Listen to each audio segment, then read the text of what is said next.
Tipping Spears with Hannah Becker. Today's conversation promises to be an insightful one with remarkable guests. Whether you're joining us for the first time or you're a regular listener, we're so glad you're here. Our goal is to bring you closer to the innovative leaders and thinkers shaping our future. And today, we are thrilled to welcome JD Maddox. JD is an executive, a professor, and an author, and he has previously served as the CIA analytic manager, diplomat, and special operations soldier. As founder of Inventive Insights and vice president of Def9 Solutions, JD specializes in the application of effective technological capabilities for high-consequence national programs, such as persuading foreign audiences, countering terrorism, encouraging civic engagement, and countering foreign malign influence. JD recently led the State Department's first uses of AI-enabled messaging, advertising, technology, data analytics, online gaming, deepfake detection, and other technologies against foreign malign influence. He also advises the Defense Department organizations on effective uses of emerging technology, such as data analytics and AI, in support of operations in the information environment. Additionally, he consults to commercial and political organizations on creative applications of technology for civic engagement, based in part on his experience running for office in Virginia. JD teaches open source information analysis at Tulane University and disinformation and policy responses and national security challenges at George Mason University. He advises the Harvard Belfer Center Trusted Election Analysis and Monitoring Information Assurance Initiative and lectures at U.S. and international universities. Well, welcome to Tipping Spears, JD. Thank you so much for having me, and I really appreciate the opportunity to talk.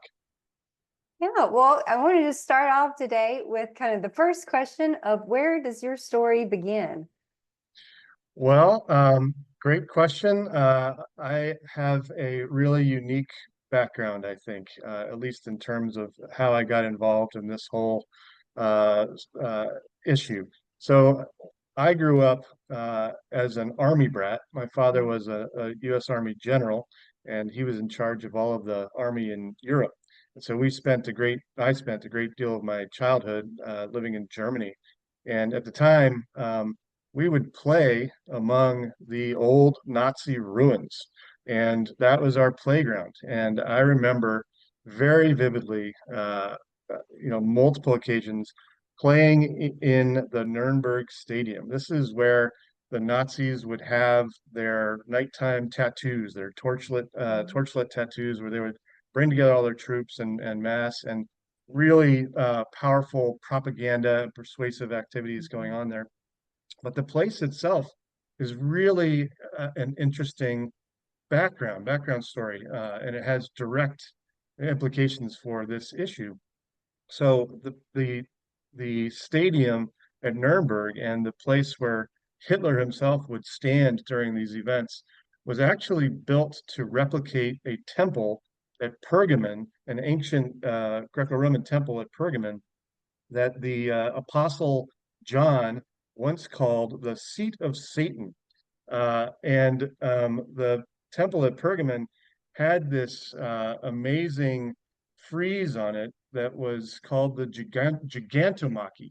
And the Gigantomachy actually it depicted the story of the Greek gods overthrowing or defeating the Titans. Those were their predecessor gods or giants.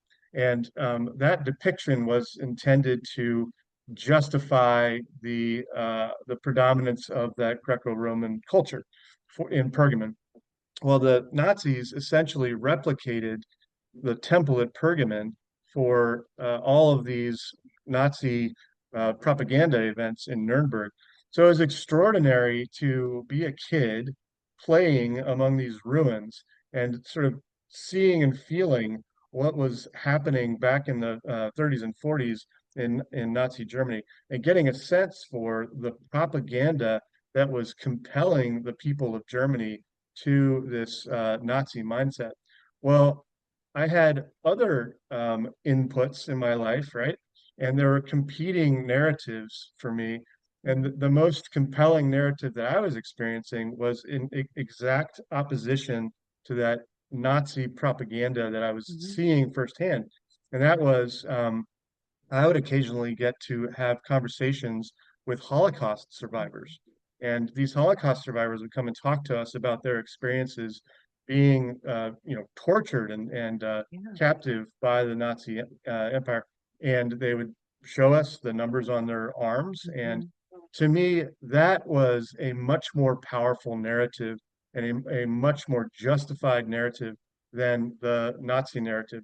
But as a kid, grappling with all of these narrative impulses and concepts was, I think, pretty extraordinary. And for me, it drove this interest in why do people fall for certain narratives over others?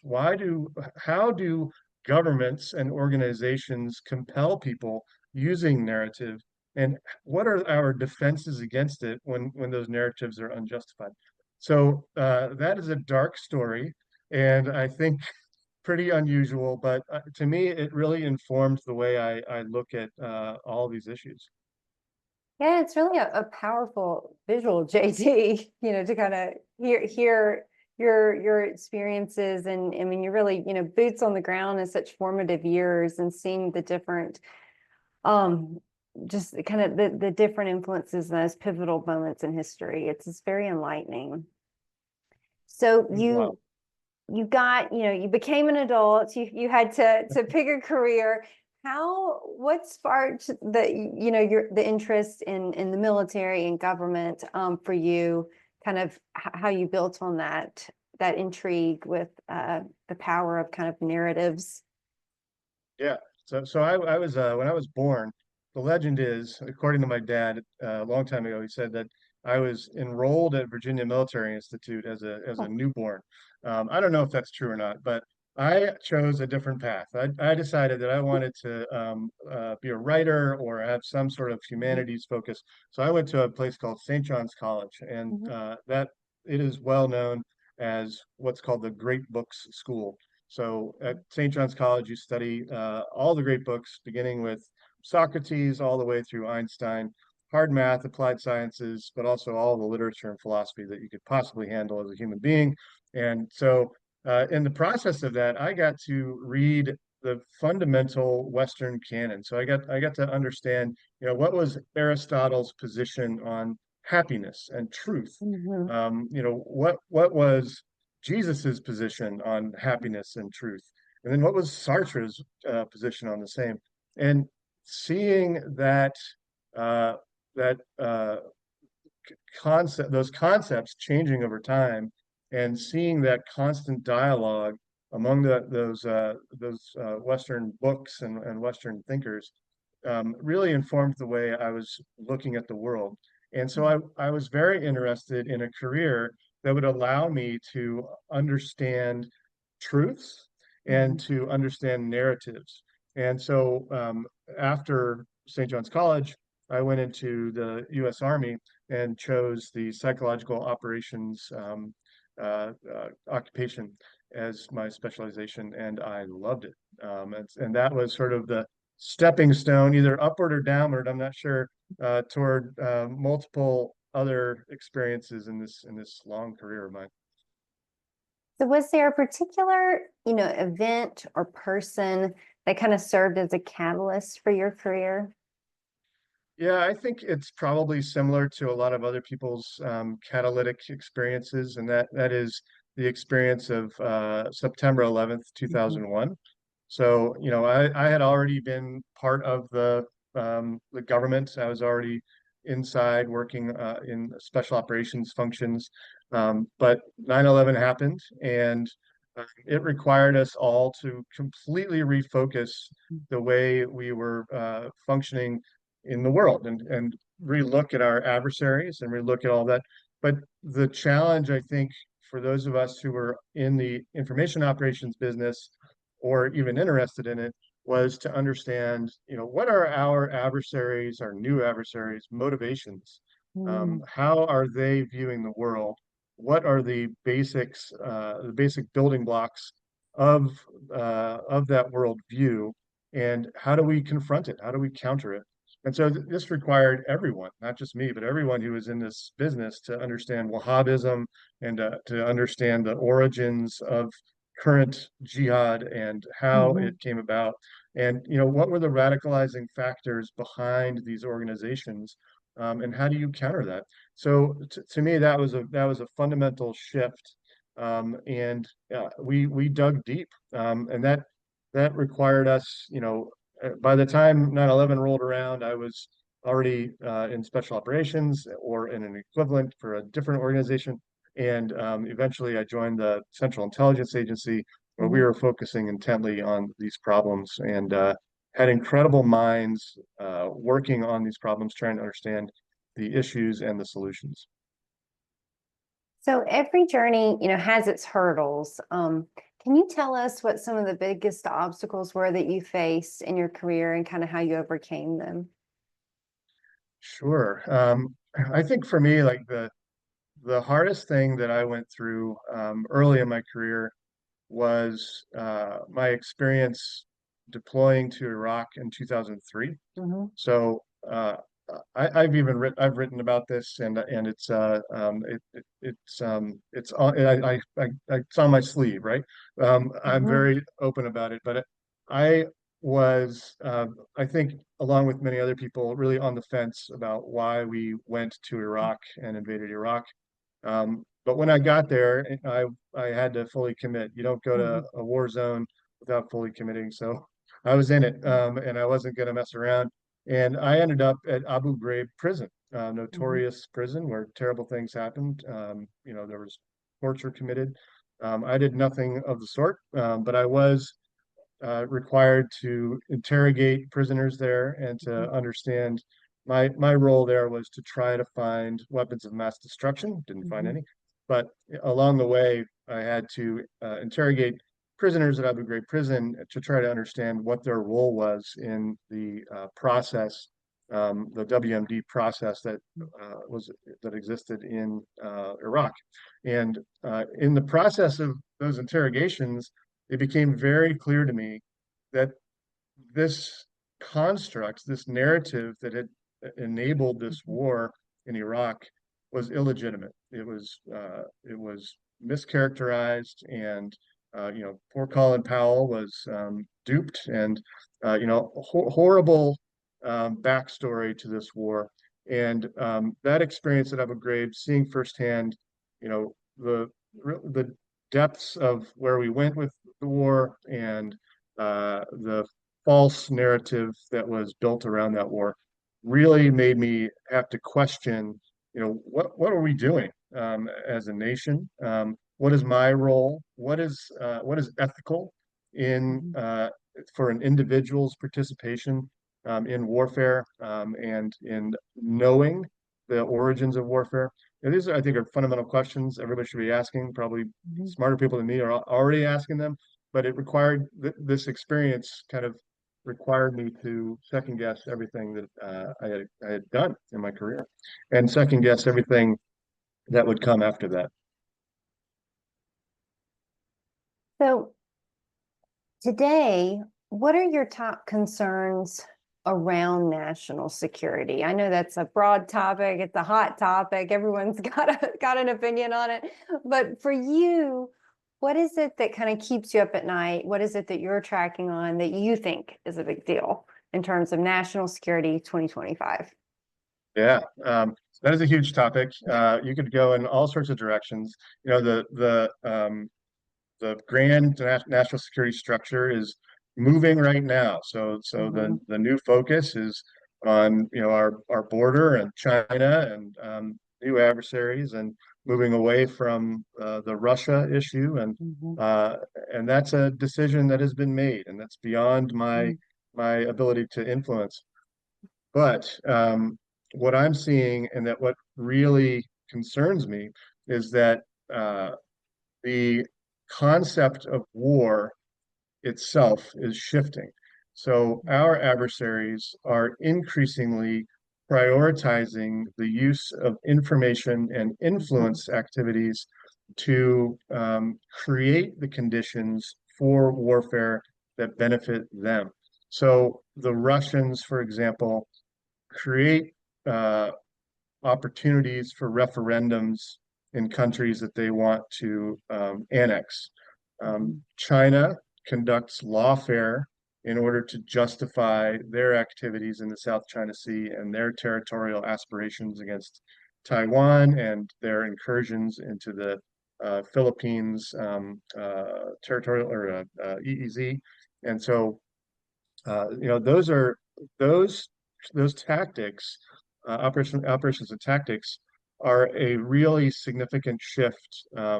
And I don't think that our policymakers have quite caught up with how our adversaries are doing this and how our own equities, how our own capabilities should be reoriented against those problems.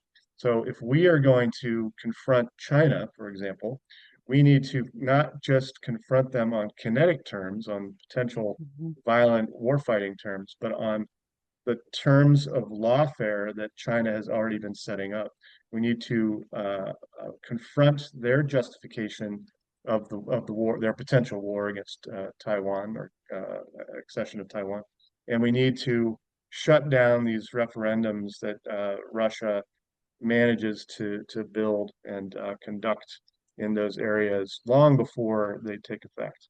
So this is a different way of looking at warfare, and it has to mature among American thinkers. Yeah, no, you brought up a great point. I think far too many people, the concept of war is, stuff that, goes boom. So it's like, missiles, it's under fire, it's a thunder run. And, in reality, in 2025, what we're seeing is a lot of different things, and they don't have one big boom explosion. So you bring up some just great examples that I think a lot of folks it's not even registering with them that, hey, this is, this should be on the radar as this is acts of aggression. This is concerning. This impacts national security. These countries do not want to confront America through the front door, right? Like we have an incredible kinetic capability. We can blow you out of the water, but they are adept at this insidious attack. So coming into the back door, taking advantage of those so-called asymmetric weaknesses that are available in open societies like the United States. And so we've got to rethink how we're defending ourselves. So how has technology reshaped, the way we approach security and defense? I mean, this is a great time for this question. It's a great time for digging into this a little bit. 2025 and maybe the last year has been this, real upheaval in the potential uses of technology for warfare. And again, this goes back to that issue of warfare being predicated on information operations. So if we take that thesis and believe it, that warfare is predicated on information operations, the technological tools that are available right now are revolutionizing the way that's going to happen. So in particular, agentic AI and generative AI are enabling state actors, but also non-state actors to cheaply and very quickly generate new content that represents their position or misrepresents the U.S. position.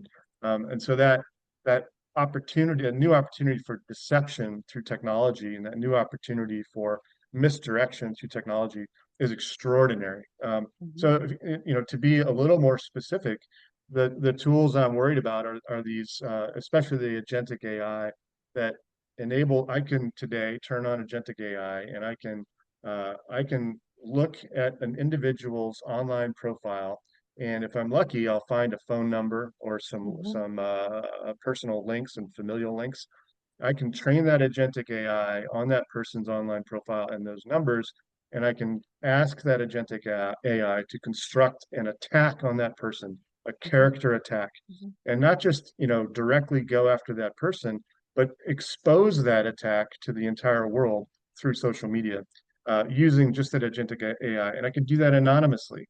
So that kind of tool, is extraordinarily powerful for debilitating our senior leaders and debilitating our societal, that glue that holds our society together.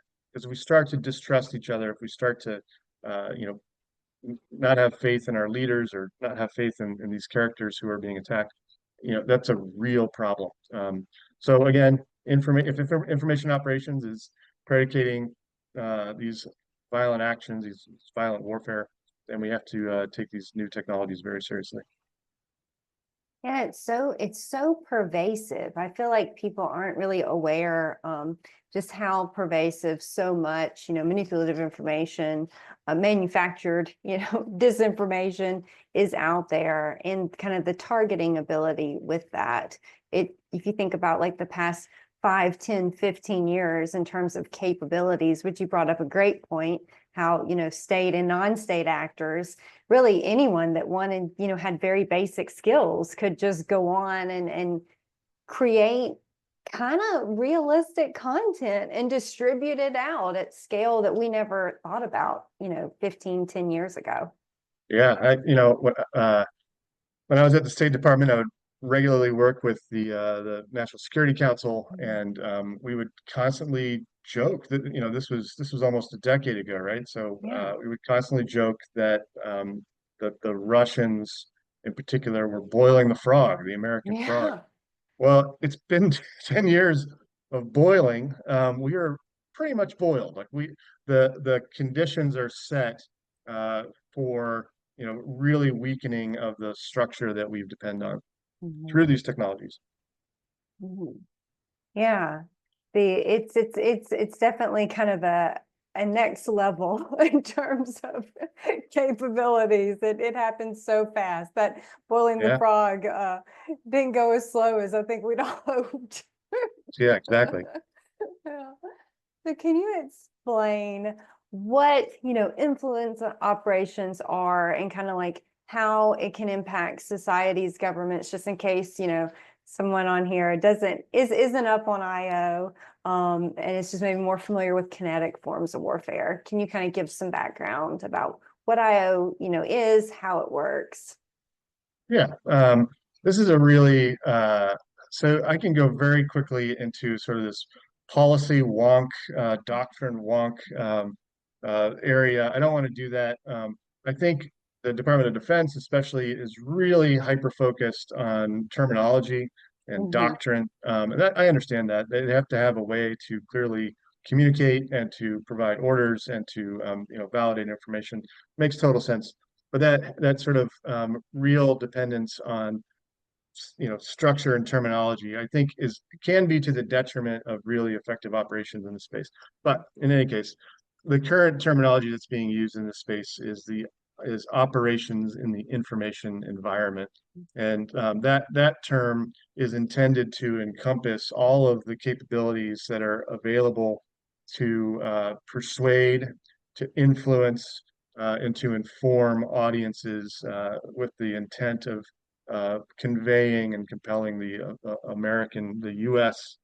view on an issue, and that can take many forms. So there is overt information operations. So that's usually the State Department and public affairs officials, all overt activities. These are the press releases and other activities. And then there's gray, usually gray psyop. So it's these are activities that are not declared necessarily, but are also they're not covert. And so they sort of blur the line and enable our forces and allied forces to conduct these psychological operations activities more freely. And then there's covert activities, and covert activities are intentionally limited to the intelligence community under Title 50, and those are intended to necessarily hide the hand of the actor who's conducting the information operation or influence operation. And so you have this sort of array of different capabilities that you can use, and they can take really varied forms. Again, it can be a public affairs announcement through a PAO, or it can be a loudspeaker operation through a PSYOP unit, or a pamphlet drop, or now these days there's even testing of drone-based loudspeakers and drone-based projectors, although that's a little far-fetched at this current time. But then also on the covert side, you have more manipulative activities that are intended to micro-target individuals, things like that. So that's a very basic laydown of the different tools and tactics that are available under OIE. It's that, again, the terms are, DoD really likes these terms. The terms are really flexible and really in flux right now. So OIE is the preferred term, but people also refer to it as information operations, influence operations, deception, persuasion. There's a whole array of different terminology. Can you provide some either real world examples or even theoretical ones in terms of like how influence operation works in the modern day? I know y'all aren't usually airdropping pamphlets, at least not here. Still happens. So, Still happens. Can you give us some examples of what that might look like? Yeah, I think a really good successful example of an information operation was the declassification and release of information about Russian intentions before their invasion of Ukraine in 2022. And so what happened was, the U.S. intelligence community was able to see Russia's massing of troops and capabilities as they were preparing to go into Ukraine. A decision was made at the White House, I'm sure, that it would be very useful to call out the Russians for what they were obviously about to do illegally and under false pretenses. And so the intelligence community declassified the collection of information that indicated the Russians were on the border and other intelligence. That's a really difficult process, by the way. It's not like you flip a switch and suddenly things are declassified. Very complicated. But in any case, they declassified it and then they released it. So I think if the intent of that release was to stop the war, obviously did not work, right? But I think maybe the secondary intent of that information operation was to unify the West and other like-minded countries and leaders against Russia's illegal reinvasion of Ukraine. And it worked. So what we saw as a result of that release was that foreign European leaders as well as further abroad Western leaders banded together in unison against Russia's invasion of Ukraine. So that is a very good use case for IO. And I think it's replicable, and I think it's on people's minds, right? So people are thinking, how do we do that again? What are the opportunities for declassification and release of classified materials, and how can it potentially work to our benefit? And I don't think there was anything. I think a lot of people think of PSYOP and influence operations as being sort of underhanded. It really isn't and doesn't have to be.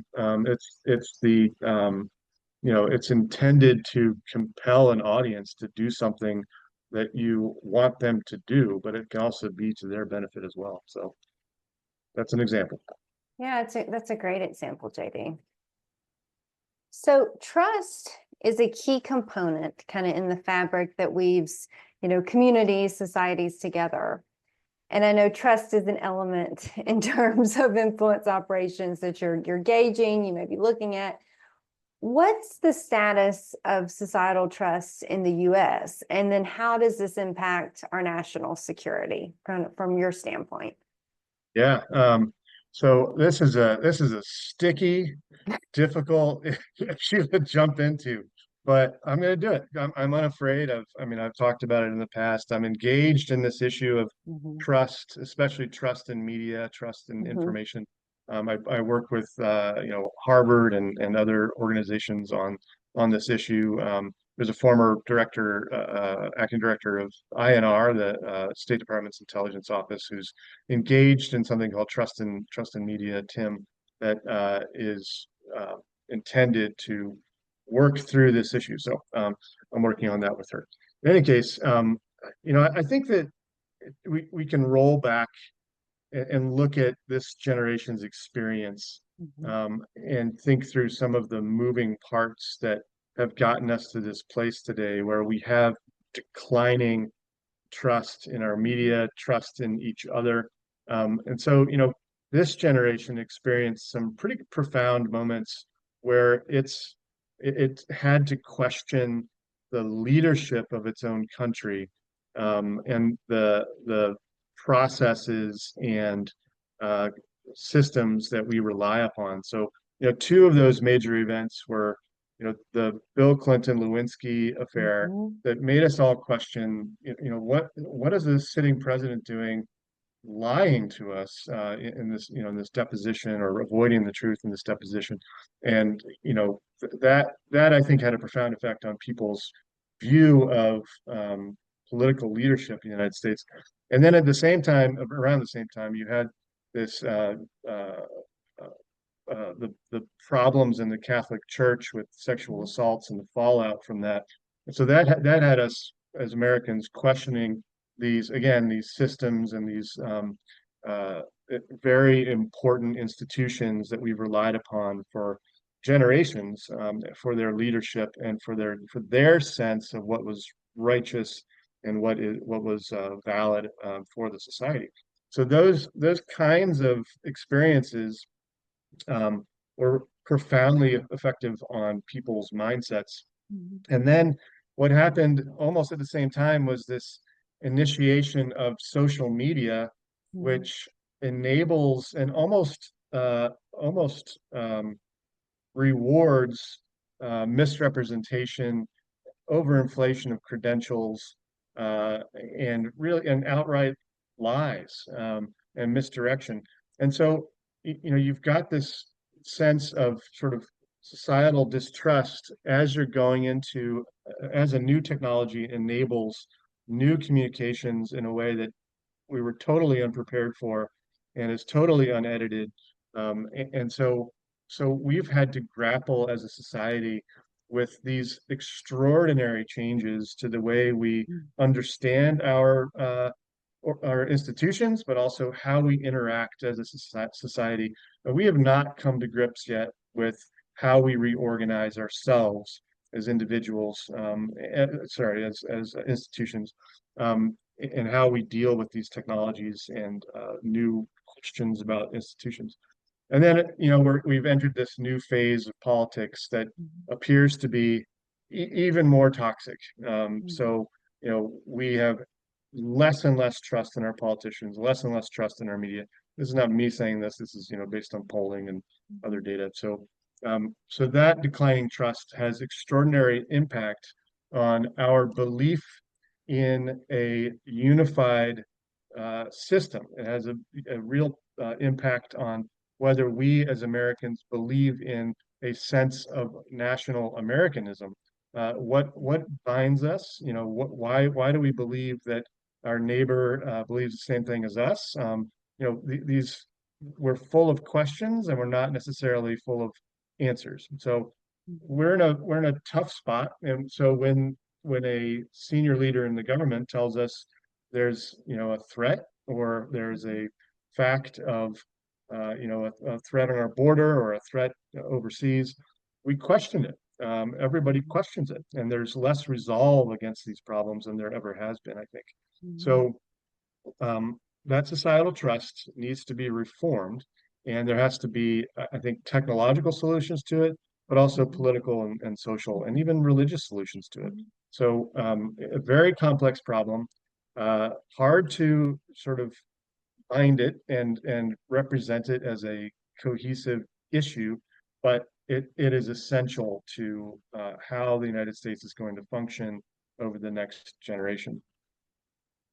Yeah, it's fascinating to kind of hear your take on the events that kind of set that up. I think it's really interesting as you're talking. I'm thinking about kind of how, this lack of this, I guess, segmented loss of trust and some key foundational things that kind of held our society together snowballed with, the emergence of technology. And then now what I see is just in terms of observation is, we don't trust each other. We don't trust institutions, which you named a few, super key ones: media, religion, politics, government. And then we tend to almost collectively kind of disconnect even further. It's like an isolation, which then if you're looking at, okay, well, foreign influence, well, that's just the perfect storm, isn't it? Yes, yes. So, the house of cards there without that trust foundation. It's one of those things that, you build the foundation first on the house. You don't like let that just dissipate and then, try to repair it. But I feel like that's kind of where we're at. And we really need some foundation repair experts coming in. Yeah, exactly. Exactly. So I know you've been on the front lines of IO for a long time, and you've seen it come and take lots of different forms and from lots of different places. But in terms of defending, against disinformation, adversarial manipulation, what are the best strategies? What are the best tactics, whether that's like individually or even, broader scale in terms of like an organization, community, a nation? What do you think works? Yeah, so we're in a really we're in a moment of extraordinary change for this particular industry, if you want to call it that. So the current administration has shut down a number of the institutions that were, purpose built to counter foreign malign influence. So the Global Engagement Center, which I was a part of, parts of, or actually all of USAID, parts of the other parts of the government that were intended to confront those problems, those informational problems. Um, and I think that's terrifying. So I'm very concerned that it opens us to attacks, and that's a problem, right?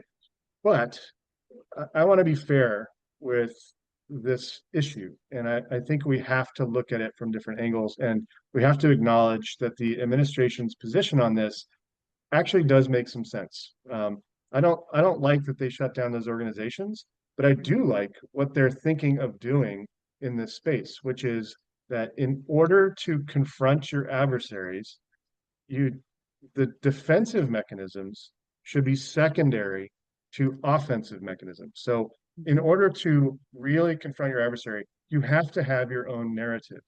You can't just defend against your adversary's narrative. So those defensive institutions were very important, and I think they'll come back in some form or another. But you have to develop a narrative that represents your position on an issue, and you have to drive the narrative and control the information environment. And for the longest time, we were not engaged in that activity in a really serious way. We were not demonstrating, unity of resolve against our adversaries with our allies. We were not showing what we stood for as the United States. That's a problem. Like we didn't have that narrative in place. So I think this administration is thinking we've got to develop that narrative. We have to represent that narrative, and we've got to do it in a very smart, persistent fashion, and just have a drumbeat that shows our adversaries that we have a position. We're not weak on this, and if you come and try to mess with us, we're gonna turn it back around on you. So I think that's actually a very good thing. But all of the news about these changes is filtered through this lens, this really jaundiced lens. So we see all this stuff, these shutdowns of these organizations. Again, I don't like it, but it is a fact. We see these shutdowns, and it's all reported to us as this absolutely damaging and pernicious activity. But I think there's a concept in mind for the reorganization of all of these concepts and getting them back working in a smart way. So that's my most hopeful interpretation of what's going on in this space, and what can be useful against our adversaries. I think, there are some things that we learned along the way, at the Global Engagement Center, at other organizations I worked for. I'm not naming them, but we learned very important lessons, very technically savvy and precise lessons in how you use specialized technologies to persuade, but also to defend.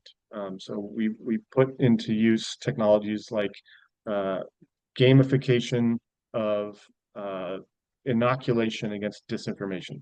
That's a really peculiar thing, right? You professionalize that. You don't want to throw away that professionalism. You don't want to throw away that expertise. There's real risk in that. You need to keep that up and running. You need to keep that expertise on your side. We had great successes with that kind of thing. We put to use generative AI for good. We put to use agentic AI for good. All these tools and technologies are effective, and they're quantifiably, measurably effective. So I think it's unfair to to shut these things down wholesale. You've got to bring them back online. But I also think like there is some thoughtful, there's some thinking that's going into the position on this. Do you have any, kind of words of advice or final thoughts for the audience today? Um, I just think that, again, we're in this moment of upheaval. We're confronted by adversaries in a way that we really haven't been. Again, putting information operations, persuasive information operations first before the consideration of kinetic violent attacks. But we don't have a sense as Americans of where we're going with this, and who can we trust. Um, but I think there is hope, and I think that the people who I know who are working on this issue, and more broadly, these are really good patriotic Americans who want the best for the United States and its people, and are working very hard to get there. But again, we're confronting really challenging problems, and the solutions aren't quick. So hope for the future, couched in great concern. I like that caveat. Well, thank you so much, JD, for coming on today and sharing your insights and your willingness to tackle these very complex, always evolving topics. So I really appreciate you coming on and sharing your insights. Thank you for having me. I really appreciate the opportunity to talk, and I hope your audience will contact me if they have any questions or thoughts on the issues. That's great. And to our listeners, thank you for tuning in to this episode of Tipping Spears. We hope this conversation has sparked new ideas and challenged the way you think. Don't forget to subscribe to the podcast, and we'll catch you next time with another exciting guest.